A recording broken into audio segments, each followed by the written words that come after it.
പഠിക്കണമെന്ന് അല്ലാഹുവിന്റെ റസൂൽ മുഹമ്മദ് മുസ്തഫ ലോകത്തെ പഠിപ്പിച്ചു.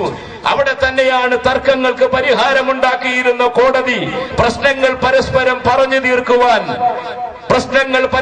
പറഞ്ഞു തീർക്കുവാൻ അത് പഠിക്കുവാൻ, പഠിച്ചിട്ടതിന് പരിഹാരമുണ്ടാക്കേണ്ട കോടതികൾ കൂടിയാണ് മസ്ജിദ് എന്ന് അല്ലാഹുവിന്റെ റസൂൽ മുഹമ്മദ് മുസ്തഫ. ഒരു സമൂഹത്തിന്റെ സംസ്കാരം സൃഷ്ടിക്കുന്നതിൽ, ഒരു സമൂഹത്തെ നന്മയിലേക്ക് നയിക്കുന്ന കേന്ദ്ര ബിന്ദുവാണ് മസ്ജിദ്. ഈ മസ്ജിദിന്റെ എല്ലാവിധ അലങ്കാരങ്ങളും അതിന്റെ എല്ലാവിധ സൗഭാഗ്യങ്ങളും നമ്മളുടെ ഈ മസ്ജിദിനുണ്ടാവട്ടെ. അതിന് മുഴുവൻ പിന്തുണ കൊടുക്കേണ്ടത്, പ്രവർത്തിക്കേണ്ടത് നിങ്ങൾ ഓരോരുത്തരുമാണ് എന്ന ഉത്തരവാദിത്വ ബോധം നമ്മൾക്കുണ്ടാവണം. നാം ഇവിടെ പണിതിരിക്കുന്നത് ഇബാദത്ത് ചെയ്യാനല്ല എങ്കിൽ പടച്ച തമ്പുരാന്റെ മുന്നിൽ മറുപടി പറയേണ്ടി വരും. തർക്കമില്ലാത്ത കാര്യമാണ്. അല്ലാഹുവിന്റെ റസൂൽ മുഹമ്മദ് മുസ്തഫ ഞാൻ അവസാനിപ്പിക്കുകയാണ്.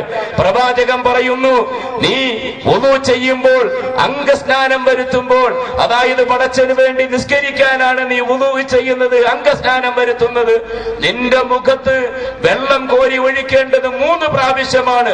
കുത്തി ഒഴുകുന്ന പുഴയോരത്തിരുന്നു കൊണ്ടാണ് നീ വുളു ചെയ്യുന്നതെങ്കിൽ, അംഗസ്നാനം ചെയ്യുന്നതെങ്കിൽ, 3ാമത്തെ ഒരു വെള്ളം കോരി നിന്റെ മുഖത്തേക്ക് ഒഴിക്കാൻ അനുവദനീയമാണ്. 4ാമത് കുത്തി ഒഴുകി പോകുന്ന പുഴയിൽ നിന്നും നീ വെള്ളം കോരി നിന്റെ മുഖത്തേക്ക് ഒഴിച്ചാൽ ആ അംഗസ്നാനം ചെയ്യുന്നതിന് വേണ്ടിയാണ് നീ ഇത് ചെയ്യുന്നതെങ്കിലും എന്തിനാണ് നീ നിനക്ക് അർഹതയില്ലാത്തത് ഉപയോഗിച്ചത് എന്ന് ചോദിച്ചുകൊണ്ട് നാളെ പടച്ച തമ്പുരാന്റെ കോടതിയിൽ ചോദ്യം ചെയ്യപ്പെടുമെന്ന് പഠിപ്പിച്ച അല്ലാഹുവിന്റെ റസൂൽ മുഹമ്മദ് മുസ്തഫ ഈ ഗേഹം അലങ്കാരമുള്ളതാക്കി മാറ്റണം. ഈ ഗേഹം അതിന്റെ അർത്ഥത്തിൽ സൂക്ഷിക്കണം. അതിന്റെ മുഴുവൻ ബാധ്യതയും ഈ മഹലിലുള്ള മുഴുവൻ ആളുകൾക്കുമാണ്. അതുകൊണ്ട് അല്ലാഹുവിന്റെ റസൂൽ സല്ലല്ലാഹു അലൈഹി പ്രവാചകൻ സല്ലല്ലാഹു അലൈഹി വസല്ലമ തങ്ങൾ നമ്മെ കാണിച്ചു തന്നതുപോലെ, നമ്മെ പഠിപ്പിച്ചു തന്നതുപോലെ എല്ലാ അർത്ഥത്തിലും പടച്ചവൻ സ്വീകരിക്കുന്ന ഒരു പള്ളിയാക്കി, പടച്ചവന്റെ ഗേഹമാക്കി ഇത് മാറ്റുവാനുള്ള നിരന്തര പ്രയത്നത്തിൽ ഇതിന്റെ പിന്നിൽ പ്രവർത്തിച്ച ഈ സുന്ദരമായ, അതിമനോഹരമായ ഈ ഹൈവേയുടെ സൈഡിൽ തല ഉയർത്തി നിൽക്കുന്ന ഈ സുന്ദരമായ മസ്ജിദ്, ഇതിന്റെ അകവും ഇതിനേക്കാൾ സുന്ദരമാക്കുവാൻ നിതാന്ത ജാഗ്രത പാലിക്കണമെന്ന് ഹൃദയത്തിന്റെ ഭാഷയിൽ എന്റെ പ്രിയപ്പെട്ട ശ്രോതാക്കളോട് അഭ്യർത്ഥിച്ചുകൊണ്ടും അപേക്ഷിച്ചുകൊണ്ടും ഇതിന്റെ പിന്നിൽ പ്രവർത്തിച്ച മുഴുവൻ ആളുകൾക്കും പടച്ച തമ്പുരാനെ അർഹമായ പ്രതിഫലം നൽകണേ റബ്ബേ. അല്ലാഹുമ്മ തഖബ്ബൽ മിന്നാ ഇന്നക അൻത സമീഉൽ അലീം. സ്വീകരിക്കണേ അല്ലാഹ്, കൈക്കൊള്ളണേ റബ്ബേ. എല്ലാവിധ പ്രവർത്തനങ്ങൾക്കും അർഹമായ പ്രതിഫലം നൽകണേ റബ്ബേ എന്ന പ്രാർത്ഥനയോടുകൂടി ഇന്നു മുതൽ ഇത് അലങ്കരിക്കുവാനുള്ള പ്രവർത്തനങ്ങളിൽ മുഴുകണമെന്ന് ഹൃദയത്തിന്റെ ഭാഷയിൽ അഭ്യർത്ഥിച്ചുകൊണ്ട് എന്നെ ശ്രമിച്ച നിങ്ങൾക്കെല്ലാവർക്കും 1000 നന്ദിയും അതുപോലെ തന്നെ എന്റെ മഹല്ലാണ് എന്ന അധികാരത്തോടു കൂടിയാണ് കോട്ടയം ജില്ലയിലെ തലയോറപ്പറമ്പിൽ താമസിക്കുന്ന ഞാൻ ഇതിന്റെ എല്ലാ പ്രവർത്തനങ്ങളിലും വർഷങ്ങളായിട്ട് ഇവിടെ എന്നാൽ കഴിയുന്ന രീതിയിൽ സഹകരിക്കാറുണ്ട്. അതുപോലെ തന്നെ നേരത്തെ ഞാൻ എത്തിയത് എന്റെയും നിങ്ങളുടെയും നമ്മളുടെ എല്ലാവരുടെയും പ്രവർത്തനം പടച്ചവൻ സ്വീകരിക്കുന്ന ഒരു സ്വാലിഹായ അമലാക്കി മാറ്റട്ടെ എന്ന് പ്രാർത്ഥിച്ചുകൊണ്ട്, പടച്ചവൻ സ്വീകരിക്കട്ടെ എന്ന് ഒരിക്കൽ കൂടി പ്രാർത്ഥിച്ചുകൊണ്ടും ഈ പരിപാടിക്ക് ആശംസ അർപ്പിച്ചുകൊണ്ട് ഞാൻ അവസാനിപ്പിക്കട്ടെ. വാഖിറു ദഅവാന അൽഹംദുലില്ലാഹി റബ്ബിൽ ആലമീൻ. അസ്സലാമു അലൈക്കും വറഹ്മത്തുള്ളാഹി വബറകാതുഹു.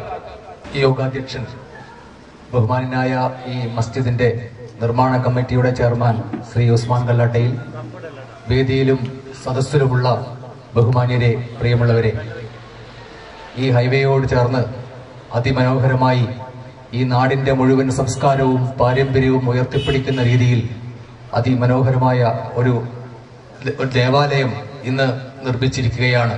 തീർച്ചയായും ഇതിന്റെ എല്ലാ അർത്ഥത്തിലും ഇതിന്റെ കടമകൾ നിർവഹിക്കട്ടെ എന്ന് ആശംസിച്ചുകൊണ്ട് ഈ ചടങ്ങിനെ എളിയ വാക്കുകളിൽ കുന്നംകുളം പ്രസ് ക്ലബിന്റെ എല്ലാ പിന്തുണയും സഹകരണവും ഈ മഹല്ല് കമ്മിറ്റിക്കും ഇവിടുത്തെ പ്രവർത്തനങ്ങൾക്കും ഉണ്ടാകും എന്ന് അറിയിച്ചുകൊണ്ട് നിർത്തുന്നു. നന്ദി, നമസ്കാരം. ഈ യോഗത്തിന് നന്ദി പ്രകാശിപ്പിക്കുന്നതിന് മഹല്ലി ട്രഷറർ അബ്ദുട്ടി ഹാജിയെ ക്ഷണിക്കുന്നു. ഈ മഹത്തായ ഈ സംരംഭത്തിൽ പങ്കെടുത്ത Babu M Palissery MLA, Joseph Salissery panchayat president കൊച്ചിനിയൻ, സ്ഥലം ഖതീബ്, സുബൈർ സബായി, മറ്റ് വേദിയിരിക്കുന്നു കാമറു കല്ലാട്ടയിൽ പഞ്ചായത്ത് പ്രസിഡന്റ് പറഞ്ഞല്ലോ അല്ലേ, മഹല്ല് പ്രസിഡന്റ് ഹുസൈൻ ഹാജി, സെക്രട്ടറി കുഞ്ഞുട്ടി, മറ്റ് എല്ലാവർക്കും ഒറ്റ വാക്കിൽ നന്ദി രേഖപ്പെടുത്തിക്കൊണ്ട് സല്ലല്ലാഹു അലാ മുഹമ്മദ് സല്ലല്ലാഹു അലൈഹി സല്ലല്ലാഹു അലാ മുഹമ്മദ് സല്ലല്ലാഹു അലൈഹി വസല്ലം اللهم صل على محمد يا رب صل عليه وسلم وصل على جميع الانبياء والمرسلين. قالوا لن تمسنا النار إلا أياما معدودات وغرهم في دينهم ما كانوا يفترون فكيف إذا جمعناهم ليوم لا ريب فيه فكيف إذا جمعناهم ليوم لا ريب فيه ووفيت كل نفس ما كسبت وهم لا يظلمون قل اللهم مالك الملك تؤتي الملك من تشاء وتنزع الملك ممن تشاء وتعز من